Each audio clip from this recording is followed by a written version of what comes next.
नमस्कार दोस्तों। History optional answer writing series में आप लोगों का स्वागत है। तो आज का जो क्वेश्चन है ये यूपीएससी ने पूछा है 2025 के मेंस में हिस्ट्री ऑप्शनल में। क्वेश्चन नंबर 2.A है ये। Question number 2.A, sorry 2.B, because last question था 2.A। This is question 2.B। It is a 15 marker question. आज हमें इसका आंसर जो है वो देखना है क्या रहेगा। मेक श्योर कि इस वीडियो को आप एंड तक जरूर देखें if you are preparing for mains. और अगर आप हिस्ट्री ऑप्शनल है आपका तो मेक श्योर कि इस तरह के क्वेश्चंस को आप फॉलो करते रहे मेरे साथ। All right, so the question is Hadappans. The Hadappans were not an artistic people. Comment करना है आपको, ठीक है। तो like I said in the previous session, आपको जब भी आंसर लिखना होता है, ठीक है, मेंस में जब हम आंसर लिखते हैं तो हम एलोकेट करते हैं अपने लिए कि भैया if it is a 15 marker question, let's say I will be writing 250 to 300 words in optional, right. So मुझे 10, साढ़े 10, 11 मिनट के अंदर जो है वो ये सवाल निपटाना है, ठीक है। So with in that 10.5 minutes और 11 मिनट, उसके लिए आपको पहले सवाल पढ़ना है, सवाल पढ़कर समझना है। सवाल समझने के बाद एक बार मेंटली आपको कंस्ट्रक्ट करना है कि आप आंसर में जो है वो क्या क्या सभी पॉइंट्स लिखने जा रहे हो, एंड देन आपको प्रोजेक्ट करना है कि हम जो है वो कैसे कैसे लिखेंगे, ठीक है। यानी कि आपको आंसर लिखना है। So don't worry, this is only the class second. जैसे जैसे हम आगे बढ़ेंगे मैं आपके लिए मैं जीएस के आंसर्स भी लेकर आऊंगा। आप मुझे कमेंट में बताएं कि सर कौन से जो है वो जीएस के क्वेश्चंस चाहते हैं आपकी मैं यहां पर डिस्कस करूं। जीएस के क्वेश्चंस भी लेकर आऊंगा और जीएस के लिए भी आपको जो है वो प्रॉपर तरीके से सिखाऊंगा कि आंसर राइटिंग कैसे की जाती है। लेकिन सबसे पहला फंडा यहां पर यही दे रहा हूं मैं आप लोगों को कि क्वेश्चन पढ़ना है, क्वेश्चन को समझना है कि एग्जामिनर हमसे चाहता क्या है। तो यहां पर देखिए क्या कह रहा है, एक स्टेटमेंट दी गई है, the Harappans were not an artistic people. आपको क्या करना है, स्टेटमेंट पर कमेंट करना है। इन 15 मार्कर क्वेश्चन है। लाइक आई सेड आपको 3 पेजेस दिए जाएंगे। कोशिश हमें यही करनी है कि वो तीनों पेजेस जो है वो हम भरें। समवेयर अराउंड 300 वर्ड्स जो है वो हमें लिखने हैं फॉर दिस आंसर। 280 एंड 300 के अराउंड आप लिख सकें तो well and good. The Harappans were not an artistic people. Next thing जो हमें आइडेंटिफाई करनी है वो है कीवर्ड्स। तो कीवर्ड्स क्या क्या है, किसकी बात चल रही है, हड़प्पन्स की बात चल रही है, ठीक है। और क्या स्टेटमेंट है, that they were not an artistic people. Harappan art and culture पर जो है वो क्वेश्चन बना है, और ये कहा जा रहा है कि हड़प्पन्स जो है वो आर्ट एंड कल्चर में, मतलब आर्टिस्टिक पीपल नहीं थे, वो आर्टिस्टिक सेंस जो है वो उनके अंदर नहीं थी। और हमें क्या करना है, इस स्टेटमेंट पर कमेंट करना है। नाउ कमेंट करने का क्या मतलब होता है, इस डायरेक्टिव का क्या मतलब है, देखिए आप जो है वो कोई पोस्ट डालते हो सोशल मीडिया पर, और उस पोस्ट के नीचे जो है वो लोग कमेंट करते हैं, है ना। तो वो कमेंट करने का मतलब क्या है, जो भी आपने पोस्ट डाला, whether it was a image, और आपने कोई इमेज के साथ गाना लगाया, या कोई आपने अपना थॉट व्यक्त किया, या आपने जो है वो अपनी personal life, professional life, whatever जो भी आपने पोस्ट किया, उस पर लोग अपने ओपिनियंस शेयर करते हैं, that what they think about this, what is their stance on this, वो कमेंटिंग है। वही सेम यहां पर है, स्टेटमेंट हमें दिया गया है एंड हमें उस स्टेटमेंट पर हमारा जो स्टांस है वो प्रोजेक्ट करना है। हम क्या सोचते हैं स्टेटमेंट के बारे में। आपको अपना क्लियर कट ओपिनियन देना है। यहां पर इफ्स एंड बट नहीं है, यहां पर आपको बैलेंस बनाने की जरूरत नहीं है, यहां पर आपको एक ओपिनियन प्रोवाइड करना है कि आप क्या सोचते हैं।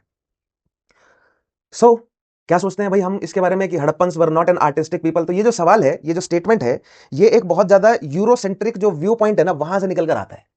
यूरोसेंट्रिसिज्म या जो डिफ्यूजनिस्ट है फॉर दैट मैटर, उनका ये कहना है कि भैया दे वर वेरी, मतलब उनके होश उड़ गए थे यूरोपियंस के, जब इंडिया में, मतलब जब ब्रिटिश इंडिया था, कॉलोनियल इंडिया था, उसमें जब इस तरह की सिविलाइजेशन मिलनी शुरू हुई, जिसमें प्रॉपर जो है वो अर्बन सेंटर्स हमें देखने को मिल रहे हैं, स्टैंडर्डाइज्ड ब्रिक्स मिल रही है, राइट, शहर ऐसा मिल रहा है, ग्रिड पैटर्न उसमें, मतलब रोड्स का लेआउट है, और ड्रेनेज सिस्टम मिल रहा है, और उसमें हमें और भी कई तरह के डिफरेंट आर्टिफैक्ट्स मिल रहे हैं जो कि क्लियरली बहुत एडवांस्ड नजर आ रहे हैं as compare to other bronze age civilisations.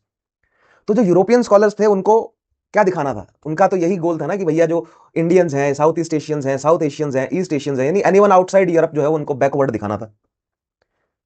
तो they compared our Harappan civilisation with the Egyptian and Mesopotamian, because ये समवट जो है वो कंटेम्पररी है।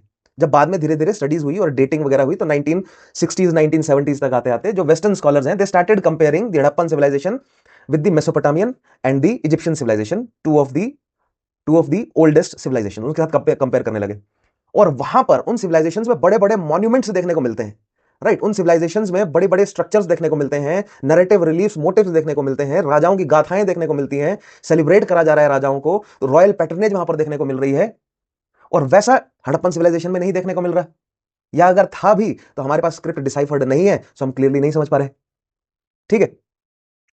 तो उनके according Harappan people were not artistically inclined, वो एस्थेटिक सेंस जो है वो उनके अंदर नहीं थी। क्यों? क्योंकि उस तरह की बड़ी बड़ी मॉन्यूमेंट्स जो है वो उन्होंने नहीं बनाया, उस तरह का आर्किटेक्चरल ग्रैंडियर जो है वो नहीं देखने को मिलता है हड़प्पन सिविलाइजेशन की साइट्स में। लेकिन क्या इसका यह मतलब है कि हड़प्पन पीपल जो है वो आर्टिस्टिक थे ही नहीं, आर्ट एंड कल्चर की तरफ उनका इंक्लिनेशन था ही नहीं? तो बिल्कुल भी नहीं है। How we will approach this answer, तो सबसे पहले तो हम रखेंगे कि ये स्टेटमेंट जो है वो इसका ओरिजिन कहां से है। ठीक है, कैसे हमें ये स्टेटमेंट जो है वो ऑन सरफेस वैलिड लग सकती है, लेकिन then we will provide our evidences और फिर हम पूरी तरह इस स्टेटमेंट को डिस्ट्रॉय कर देंगे। ठीक है, so now let us get into this. देखते हैं कि भैया इंट्रोड्यूस जो है वो कैसे किया गया है यहां पर। So let us read this introduction. देखिए क्या लिखा हुआ है। The assertion that the Harappan were not an artistic people stems largely from comparisons with contemporary civilizations like Egypt and Mesopotamia, renowned for their monumental temples and colossal sculptures. like जो sphinx है या Mesopotamia में जो हमें structures मिले हैं या pyramids हैं या उसके अलावा भी बहुत सारे इस तरह के मॉन्यूमेंटल स्ट्रक्चर्स, कोलोसल स्ट्रक्चर्स जो है वो दोनों सिविलाइजेशंस में देखने को मिले। तो उस लेवल के बड़े स्ट्रक्चर्स जो है वो हमें इंडस वैली सिविलाइजेशन में या हड़प्पन सिविलाइजेशन में नहीं देखने को मिले सो फार, राइट। फ्यूचर किसे पता है, मे भी हम कोई ऐसा माउंड, क्योंकि बहुत सारे ऐसे माउंड हैं हरियाणा में, पंजाब में, कई विलेजेस में ऐसे माउंड्स जो है वो रिपोर्ट किए गए हैं, जो कि वहां पर जो है वो ये अंदाजा लगाया जा रहा है कि इसके नीचे हमें हड़प्पन साइट देखने को मिल जाएगी। मे भी हमें ऐसी कोई जो है वो सिटी मिले जिसमें इस तरह के कोलोसल मॉन्यूमेंटल स्कल्पचर्स देखने को मिल जाए, right, but that is of the future. तो ये सबसे पहले हमने इस स्टेटमेंट को इंट्रोड्यूस कर दिया और अपना स्टांस जो है वो अब हम रखेंगे। ठीक है, स्टांस क्या है? However, archaeological evidence indicates that Hadappans expressed artistic excellence through miniature art, craftsmanship, urban aesthetics and functional design rather than the monumental architecture. तो ये हमने जो है वो दी गई स्टेटमेंट के लिए काउंटर जो है वो पॉइंट इंट्रोड्यूस कर दिया। तो एग्जामिनर को भी पता चल गया कि हाँ, आंसर जो है वो इस बच्चे का किस डायरेक्शन में जाने जा रहा है। ठीक है, बच्चा ये समझता है कि जो वेस्टर्न आइडियोलॉजी है या जो यूरोसेंट्रिसिज्म है उनका पॉइंट ऑफ व्यू क्या है, और ये भी समझते हैं कि भैया यूरोसेंट्रिसिज्म से बाहर निकल के भी हमें हिस्ट्री का इंटरप्रिटेशन करना है, right. Just because royal patronage के तहत बड़े बड़े स्ट्रक्चर्स नहीं बनाए जा रहे थे, दैट डजंट मीन कि आर्टिस्टिक एक्सेलेंस नहीं थी, वो एम्बेडेड है, राइट, वो डेली लाइफस्टाइल में एम्बेडेड है। अगर हिस्टोग्राफी में जाएंगे तो उपेंद्र सिंह जी ने भी इस बात को कहा है, आर एस शर्मा साहब ने भी इस बात को कहा है कि जो डेली लाइफस्टाइल है, हड़प्पन्स की आर्टिस्टिक सेंस उनकी डेली लाइफस्टाइल में एम्बेडेड थी, राइट। तो मिनिएचर आर्ट में, मिनिएचर आर्ट यानी कि जो हमें सील्स देखने को मिलती है, इतनी इतनी सील्स हैं, 1-1, 2-2 सेंटीमीटर की, और उसमें उन्होंने कैसे कैसे जो है वो एच किया है, एनिमल मोटिव्स हैं, जो प्लांट मोटिव्स हैं या जो पशुपति है, वो बहुत हाईली डिटेल्ड है वो, राइट। उसके अलावा क्राफ्ट्समैनशिप हमें देखने को मिलती है, अर्बन एस्थेटिक्स देखने को मिलते हैं एंड फंक्शनल डिजाइन। तो जो यूरोसेंट्रिक जो व्यू है ना, वो ये कहता है कि ये जो, ठीक है, हड़प्पन सिविलाइजेशन बहुत बढ़िया, आप लोगों ने एक बहुत बढ़िया सिटीज जो है वो प्लान करी, प्रॉपर उसमें आपने एस्टेब्लिश किया ड्रेनेज सिस्टम और ग्रिड सिस्टम जो है वो रोड बनाया, but it was all very functional, ये तो बहुत ज्यादा यूटिलिटेरियन था, इसमें एस्थेटिक सेंस कहां है, ये सवाल था उनका, राइट। इसको हम चैलेंज करेंगे, डोंट वरी। लेकिन सबसे पहले हम पॉइंट्स देते हैं कि that why this statement appears valid, क्यों ये स्टेटमेंट वैलिड अपीयर होती है। So the perception arises because Harappans lacked, क्या लैक कर रहे हैं वो, कि मॉन्यूमेंटल टेंपल्स, पैलेसेस और कोलोसल स्टैच्यूज नहीं है, जो कि यूरोपियन स्कॉलर्स एक्सपेक्ट कर रहे थे कि अगर इजिप्ट में है, मेसोपोटामिया में है, तो अगर इंडियन सिविलाइजेशन या हड़प्पन सिविलाइजेशन उसके कंटेम्पररी है तो यहां भी होना चाहिए। सो दे ऑटोमेटिकली अज्यूम कि भैया ये सब बराबर है एक तरह से, so that they can categorise them into one. एक बहुत आपको मजेदार बात बताता हूं, वर्ल्ड हिस्ट्री के जब क्वेश्चंस करेंगे या मॉडर्न हिस्ट्री के जब क्वेश्चंस करेंगे तो वहां इसमें आपको डिटेल में ले जाऊंगा। जो यूरोपियन जो स्कॉलर्स है ना, जो यूरोसेंट्रिक स्कॉलर्स हैं, वो पूरी तरह एक्सेप्ट नहीं करना चाहते कि जो वेस्टर्न सिविलाइजेशन की जो शुरुआत हुई है वो इजिप्शियन और मेसोपोटामिया से हुई है, वहां से धीरे धीरे मूव करते हुए ग्रीक्स तक पहुंची और फिर इटली तक पहुंची और फिर एक मेडिटेरेनियन सिविलाइजेशन बनी। वो वेस्टर्न सिविलाइजेशन बोलते रहते हैं कि that we have western civilisation and it is great and it is great. वो ये एक्सेप्ट करने को, खुलकर एक्सेप्ट करने को राजी नहीं है कि वेस्टर्न सिविलाइजेशन की शुरुआत मेसोपोटामिया और इजिप्ट से हुई है। इसीलिए वो मेसोपोटामिया और इजिप्ट को मिडल ईस्ट या साउथ एशिया से जबरदस्ती कनेक्ट करने की कोशिश करते हैं ताकि वो अपने आप को साइड कर सकें इस पॉइंट से कि भैया वेस्टर्न सिविलाइजेशन की शुरुआत इनफैक्ट वेस्ट एशिया से हुई है। तो ये एक बहुत इंटरेस्टिंग पॉइंट है, वर्ल्ड हिस्ट्री में जब हम जाएंगे तो इसको हम डिटेल में डिस्कस करेंगे। तो समझ रहे हैं ना, that where are they coming from, कहां से जो है वो उनका माइंडसेट आ रहा है, वो दूर रखना चाह रहे हैं अपने आप को अपनी ही जड़ों से, क्योंकि जो उनका लार्जली जो वेस्ट ईस्ट वाला नैरेटिव है, वेस्ट ईस्ट और मिडल ईस्ट वाला जो नैरेटिव है वेस्टर्न कंट्रीज का, वो डिस्टर्ब हो जाएगा अगर वो खुलकर एक्सेप्ट कर लेंगे मेसोपोटामिया और इजिप्ट को तो as a origin of their civilisation, and in fact it is so. And next is royal portrayal जो है वो या विक्ट्री मॉन्यूमेंट्स नहीं देखने को मिलते हैं हमें हड़प्पन सिविलाइजेशन में, ठीक है। एंड नैरेटिव रिलीफ्स नहीं देखने को मिलते हैं, narrative relief culture celebrating rulers, so rulers की कहानी जो है वो रिलीफ स्ट्रक्चर्स के रूप में नहीं देखने को मिलती है। तो ये कुछ इन पॉइंट्स पर यूरोसेंट्रिक जो स्कॉलर्स है उन्होंने कहा कि भैया Harappan civilisations they lacked that aesthetics and artistic sense. क्यों? क्योंकि राजा लोग पैटर्नेज नहीं कर रहे, उन्हें राजा लोगों का बखान नहीं किया उन्होंने। तो समझ रहे हैं, वो हीरो कल्चर और किंग वर्शिप और हीरो वर्शिप वाला जो उनका पूरा का पूरा मतलब इंडस्ट्री चल रही है, बिलियंस एंड बिलियंस डॉलर्स में जो है वो कमाई कर रही है उनकी सुपर हीरो मूवीज इसी नैरेटिव पर, और यही वो इंडिया पर थोप रहे हैं, राइट। सो एक बार देख लेते हैं, unlike Egypt where art glorified divine kingship, Harappan art appears community oriented. Harappan art जो है वो कम्युनिटी, ये रोमिला थापर जी ने कहा है कि Harappan art is, it appears community oriented, it is utilitarian, reflecting probable absence of centralised royal patronage. So probable because हमारे पास स्क्रिप्ट डिसाइफर्ड नहीं है, so we can not say anything for sure about the polity of Harappan people, but it appears कि probably वहां पर एक royal patronage, centralised royal patronage नहीं दी गई आर्टिस्ट लोगों को, और मेजॉरिटी जो आर्ट है वो कौन कर रहे थे, वो कम्युनिटी ओरिएंटेड थी। इसका मतलब ये नहीं कि लोगों में आर्टिस्टिक सेंस नहीं थी, क्योंकि बहुत बेहतरीन हमें आर्टिस्टिक एविडेंसेस देखने को मिलते हैं। सो वही अब हमें एस्टेब्लिश करना है। अब हमने इनकी थ्योरी जो है वो रख दी, ये क्या कहना चाह रहे हैं, अब इसको हम पूरी तरह डिस्ट्रॉय करेंगे। So evidences of Harappan artistic excellence क्या है, तो सबसे पहले स्कल्पचर्स एंड फिगरीन्स, ठीक है, उसके अलावा seal engravings and decorative art, then next is the urban aesthetics. उसके अलावा मैं पॉटरी वगैरह और भी काफी सारे पॉइंट यहां पर ऐड करना चाह रहा था। अगर मैं इस इनिशियल पोर्शन को थोड़ा सा मैं कंडेंस कर देता तो मैं और पॉइंट्स इंक्लूड करता। मैंने इनिशियल पोर्शन को कंडेंस इसलिए नहीं किया बिकॉज मैं एक बार एस्टेब्लिश करना चाह रहा था कि इस तरह का पॉइंट जो है वो यूरोसेंट्रिसिज्म क्या है और फिर उसको काउंटर हमें कैसे करना है, ठीक है, फ्यूचर में। क्योंकि 2024 में भी यूपीएससी ने हड़प्पन आर्ट एंड कल्चर पर क्वेश्चन पहुंचा है, तो वहां पर मैं ज्यादा पॉइंट्स जो है वो इंक्लूड कर दूंगा, तो बैलेंस हो जाएगा, ठीक है, समझ रहे हैं ना आप, क्योंकि नेक्स्ट क्वेश्चन है। इनफैक्ट चलो नेक्स्ट क्वेश्चन कराता हूं मैं। 2024 में जो है वो यूपीएससी ने आर्ट एंड कल्चर पर, हड़प्पन आर्ट एंड कल्चर पर क्वेश्चन पूछा था, वहां पर मैं ज्यादातर पॉइंट्स इंक्लूड कर दूंगा, सो दैट आपके लिए जो है वो आसान हो जाए इस तरह के क्वेश्चंस को टैकल करना, ठीक है। ये ज्यादा जरूरी था यूरोसेंट्रिसिज्म वाला पॉइंट रखना। नाउ एक और पॉइंट है, एक तो यूरोसेंट्रिसिज्म, और दूसरा ये है कि जरूरी नहीं है कि जो अवेलेबल है केवल वही एविडेंस हो, राइट। आर्कियोलॉजिकल एविडेंसेस की लिमिटेशंस भी तो है कि वो पेरिश हो जाते हैं। जो स्टीएटाइट की सील्स हैं या जो मेटल वर्क्स हैं या जो बीड वर्क है वो सर्वाइव किया, बट इफ वुड वर्क्स जो है वो किया करते हैं, हड़प्पन पीपल लकड़ी पर काम करते थे, क्या पता वो लोग जो है वो कपड़े पर काम, क्योंकि कॉटन जो है वो बनाना उनको आ गया था, तो क्या पता उनकी आर्ट जो है वो कॉटन पर थी या किसी तरह का प्रिमिटिव फॉर्म ऑफ पेपर था उनके पास, या वो वुड वर्क करते थे जो कि इतने समय बाद जो है वो पेरिश हो गया, right.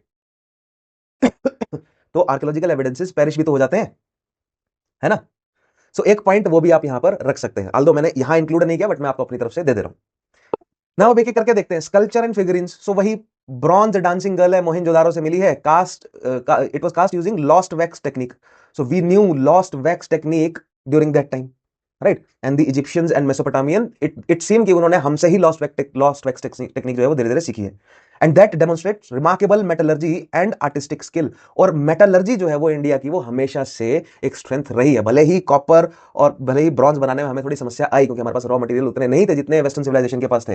That is why they quickly switch towards bronze civilisation, और हम कैल्कोलिथिक से ब्रॉन्ज बनाने में हमें थोड़ा समय भी लगा, because during this time Harappan civilisation was a bronze civilisation, लेकिन हड़प्पा के आसपास जो कल्चर्स थे they were chalcolithic cultures, right. लेकिन इसका मतलब ये नहीं है कि मेटलर्जी और आर्टिस्ट, मेटलर्जी या मेटल आर्ट स्किल में हमारी कोई कमी थी, बिकॉज जब हम प्री प्रोटो हिस्टोरिक पीरियड से एंशिएंट हिस्ट्री में जब हम एंटर करते हैं तो हमें देखने को मिलता है कि जो रोमन्स हैं और जो अरेबियंस हैं, they all wanted Indian iron utensils और वेपन्स, राइट। तो मेटलर्जी स्किल जो है वो हमारे अंदर हमेशा से रही है, एंड ब्रॉन्ज डांसिंग गर्ल जो है वो हड़प्पन सिविलाइजेशन का एक प्राइम एग्जांपल है।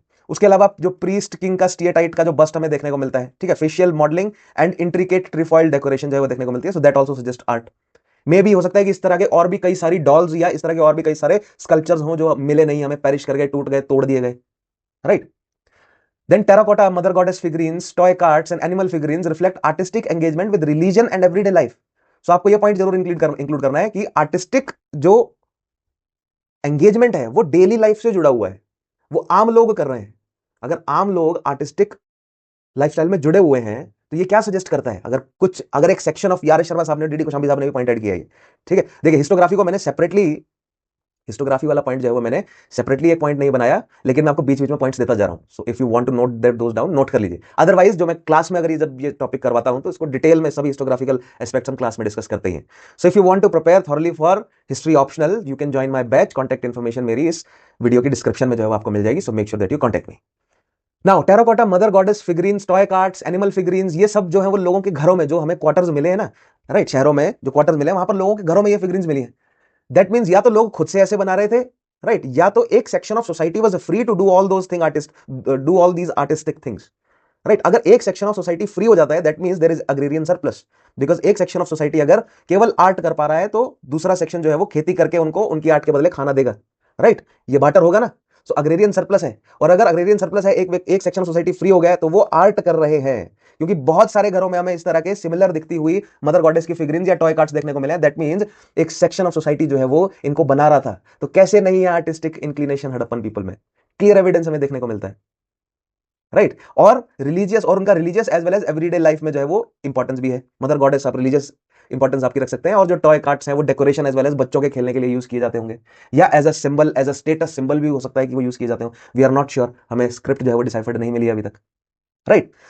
देन नेक्स्ट पॉइंट रखें आप, तो seal engraving and decorative art. तो स्टीयरटाइट सील्स जो मिली है, इतनी इतनी सील्स है, एक एक दो दो सेंटीमीटर की, आप उनकी इमेजेस देखिएगा जिसके साइड में स्केल रखा होता है, या कभी आप म्यूजियम में विजिट करें कहीं जहां पर सील्स अवेलेबल है, तो देखिएगा कितनी छोटी छोटी सील्स है। और उन सील्स में animal such as unicorn, humped bull, Pashupati motif reveal extraordinary miniature craftsmanship, और बहुत रियलिस्टिक जो है वो उन जानवरों को बनाया गया है, राइट। वहीं पर अगर आप मेसोपोटामिया और इजिप्ट में जानवरों की डिपिक्शन देखेंगे तो आपको नजर आएगा कि बहुत कार्टूनी से बने हुए हैं, लेकिन हड़प्पन मिनिएचर आर्ट में आप देखेंगे कि बहुत रियलिस्टिक डिपिक्शन की गई है। तो वो एक रियलिज्म नजर आता है उस डिपिक्शन में, राइट, जो कि क्लियरली बताता है कि भैया ये तो बहुत स्ट्रॉन्ग आर्टिस्टिक सेंस इन लोगों की, राइट। तो their symbolic imagination and standardised iconography represent कर रहा है, राइट। ऑल्दो क्योंकि सील्स का जो शेप है, जो साइज है, वो बहुत जगह पर हमें सिमिलर देखने को मिला है, बहुत जगह पर हमें सिमिलर सील्स देखने को मिली है, राइट। तो एक स्टैंडर्डाइज्ड आइकोनोग्राफी वाला पॉइंट तो है ही कि स्टैंडर्डाइजेशन है, लेकिन एट द सेम टाइम इसी को यूरोसेंट्रिक जो व्यूअर, जो स्कॉलर्स है, वो कह रहे हैं कि ये बहुत बोरिंग है। स्टैंडर्डाइजेशन मतलब इट मींस कि भैया आर्टिस्टिक या एस्थेटिक सेंस नहीं है, क्योंकि स्टैंडर्डाइजेशन का मतलब है कि सेंट्रलाइजेशन है। सेंट्रलाइजेशन है इसका मतलब यह है कि इंडिविजुअलिटी नहीं है, इंडिविजुअलिटी नहीं है इसका मतलब आर्टिस्टिक सेंस नहीं है। अच्छा जी, आर्टिस्टिक सेंस सिर्फ इंडिविजुअलिटी में ही आएगी, तो वो इंडिविजुअलिज्म को जो पुश करते हैं, है ना, वेस्टर्न जो पूरी सोसाइटी इंडिविजुअलिज्म को जो पुश कर रही है, जिस वजह से हमारा फैमिली स्ट्रक्चर टूट गया इंडिया में, हमारी जॉइंट फैमिलीज खत्म हो गई, हमारी न्यूक्लियर फैमिलीज पर बात आ गई है अब, राइट। तो समझ रहे हो, ये वही नैरेटिव है वेस्ट का। आपको वेस्ट का नैरेटिव जो है वो समझना पड़ेगा, बहुत इंपॉर्टेंट है ये हमारे लिए, क्योंकि हम बहुत ज्यादा ही वेस्ट के नैरेटिव में घुसे हुए हैं, राइट। ऑलराइट, सो जो स्टैंडर्डाइज्ड आइकोनोग्राफी है, भले ही स्टैंडर्डाइज्ड है, लेकिन उसमें भी एक बहुत कीन एस्थेटिक सेंस जो है वो हमें देखने को मिलता है, ठीक है। देन आप एविडेंसेस डाल दीजिए, साइट्स का नाम लिख दीजिए, excavations at Harappan, excavations at Mohenjodaro, sorry, Chanhudaro, Lothal and Dholavira have uncovered bead making workshops. अब बीड्स जो है वो इतनी सोफिस्टिकेटेड बीड्स बनाई जाती थी, इतनी प्रिसाइजली उनमें होल्स ड्रिल किए जाते थे सो दैट उसमें थ्रेड डाला जाए, कि मेसोपोटामिया, इजिप्ट और अन्य कई कल्चर्स में वो बीड्स, हमें हड़प्पन बीड्स देखने को मिली हैं। तो अगर, और मेसोपोटामिया और इजिप्ट की कई जो काफी मतलब रॉयल बरियल साइट्स जो है वो देखने को मिलती हैं, उनमें वो बीड्स पहुंची हुई नजर आई हैं। तो इसका मतलब यह है कि जो हड़प्पन लोगों की जो बीड्स हैं वो काफी हाई डिमांड में थी, राइट। और अगर इतनी दूर तक पहुंच रही है तो बहुत पैसे वाले लोग ही खरीद पा रहे होंगे उसे। तो जो बीड मेकिंग वर्कशॉप है, producing finely drilled carnelian, agate faience and jasper ornaments indicating highly specialised artisans. So केवल आर्टिस्टिक सेंस नहीं थी, हाईली स्पेशलाइज्ड आर्टिशंस हैं, प्रॉपर हमें वर्कशॉप्स टाइप नजर आती हैं। इसी के पैरेलल में अगर आप जाओगे अहाड़, बनास, इमाम गांव, दाइमाबाद, यानी कि जो कैलकोलिथिक कल्चर्स में ब्रॉन्ज एज के पैरेलल जाओगे, तो वहां पर भी आपको प्रॉपर वर्कशॉप्स नजर आएंगी स्टोन टूल्स वर्किंग की, जहां पर स्टोन टूल्स बनाए जा रहे होंगे। और उसी के पैरेलल में अगर आप हड़प्पा में आएंगे तो धोलावीरा, चान्हुदाड़ो, लोथल जैसी साइट्स में आपको बीड मेकिंग की प्रॉपर वर्कशॉप्स नजर आएंगी। That means there are certain section of society who are free to do this. That means agrarian surplus है ना। So these are the points that you need to connect. Next point आता है urban aesthetics. So the Harappan extended artistic sensibilities to city planning though through standardized baked bricks, symmetrical street grids, sophisticated drainage and great bath and other इस तरह के बड़े structure such as great bath combining engineering with aesthetic harmony। तो जो western scholars है वो कह रहे हैं कि हाँ ठीक है, ग्रेट बात बनाया आपने, ग्रिड सिस्टम में जो है वो शहर बना लिया, ब्रिक्स आपने ऑल ओवर सिविलाइजेशन स्टैंडर्डाइज कर ली, तो ये तो सेंट्रलाइजेशन है, इसमें एस्थेटिक या आर्टिस्टिक सेंस कहाँ है? अरे इमेजिन कीजिए एक शहर ऑफ दैट टाइम, राइट। आज अगर कोई भी आप प्लैंड सिटी देखेंगे इंडिया का, उसका, नॉट जस्ट इंडिया, किसी पूरे वर्ल्ड का प्लैंड सिटी देखिए, उसका एरियल व्यू देखिए ऊपर से, गूगल जो अर्थ से अगर आप देखेंगे तो वो कितना ब्यूटीफुल लगता है देखने में, कि भैया रोड्स एकदम ग्रिड पैटर्न में है और पेड़ पौधे हैं, तो it looks very beautiful, that city looks very beautiful. And imagine कीजिए आज से 4,500 साल पहले हड़प्पन शहर को, ठीक है, मोहनजोदारो या हड़प्पा को आप इमेजिन कीजिए, धोलावीरा को इमेजिन कीजिए, जिसमें ग्रिड पैटर्न्स में आपको जो है वो एक शहर नजर आ रहा है, पेड़ पौधे हैं, हरा भरा है, ठीक है, चौड़ी चौड़ी सड़कें हैं, ड्रेनेज सिस्टम है। सो कितना सुंदर वो शहर लगता होगा। लगते हैं ना शहर सुंदर, जो चौड़ी चौड़ी सड़कें होती हैं, ड्रेनेज सिस्टम होता है प्रॉपर, सड़कों पे कूड़ा कचरा जो है वो नहीं आ रहा हो, सड़कों पे कीचड़ जो है वो ना हो, जैसा रोमन रोमन जो है वो शहरों में हुआ करता था, है ना। रोमन्स कहते हैं that we built the road first, ठीक है, हम उनको कहते हैं कि आइए जरा हड़प्पा में देखिए रोड जो है वो कैसे बने हुए थे पहले, right. So urban aesthetics is also legit point that you can include. उसके अलावा पॉटरी वाला पॉइंट जो है आप यहां पर इंक्लूड कर सकते हैं। उसके अलावा यहां पर इंक्लूड करने का तो और भी बहुत कुछ था यार, हिस्टोग्राफिकल पॉइंट जो है वो इंक्लूड कर सकते हैं, लेकिन वर्ड लिमिट और टाइम लिमिट भी तो देखना है। हाँ, ये मैं मानता हूं कि जो मैंने इंट्रोडक्शन वाला पॉइंट रखा है यहां पर मैंने ज्यादा लिख दिया है कुछ, ठीक है, लेकिन ये मैं आपको यूरोसेंट्रिसिज्म एस्टेब्लिश करने के लिए लिखा है, ये कॉन्शियसली लिखा है मैंने ज्यादा यहां पर, राइट। क्यों? क्योंकि जो आर्ट वाले जो पॉइंट हैं वो मैं नेक्स्ट आंसर में इंक्लूड कर लूंगा, ठीक है, लेकिन यहां पर जो यूरोसेंट्रिसिज्म वाला जो पॉइंट है वो मैं अच्छे से रखना चाह रहा था ना। How do you conclude such answer? तो दो मैंने जो चॉइस यूज करी है वो बहुत सिंपल है। उसके अलावा आप एक और टेक्निकल चॉइस आप यूज कर सकते थे, उसको डिस्कस करते हैं थोड़ी देर में। सो मैंने क्या चॉइस यूज करी है? So judged by monumental standards Harappan art appears restrained, ठीक है। तो मॉन्यूमेंटल स्टैंडर्ड में देखोगे तो हड़प्पन आर्ट रिस्ट्रेन्ड नजर आती है। However the technical precision, standardised craftsmanship, functional abilities and urban design reveals a civilisation of master craftsmen, right? So obviously Harappan people were master craftsmen, no doubt about it, right? Eurocentric view बोलता है कि भैया तो कि वो लोग जो है वो आर्टिस्टिक नहीं थे। तो एक अल्टरनेटिव कंक्लूजन क्या हो सकता है कि यूरोसेंट्रिसिज्म बोलता है कि आर्टिस्टिक नहीं थे। उसके अलावा टाइम का जो टेस्ट है उस पर कई सारे एविडेंसेस हो सकते हैं कि स्टैंड ना कर पाए हो, राइट। नेवरदलेस जो हमें मिला है आर्कियोलॉजिकल एविडेंसेस वो क्लियरली एंड अनडाउटेडली वो एस्टेब्लिश करता है the master craftsmanship of Harappan people. So there is no if and but, there is no doubt about it that Harappan people had a keen sense of क्या artistic, keen artistic sense।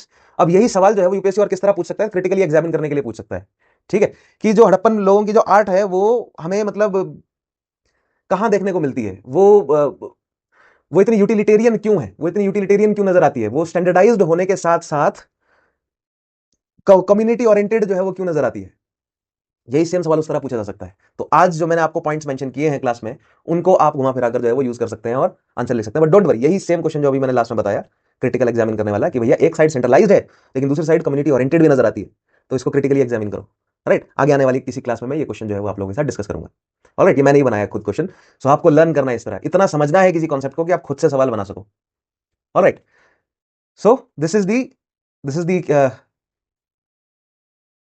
Conclusion of this question. So I hope आप लोगों को आज का सवाल जो है समझ आया होगा।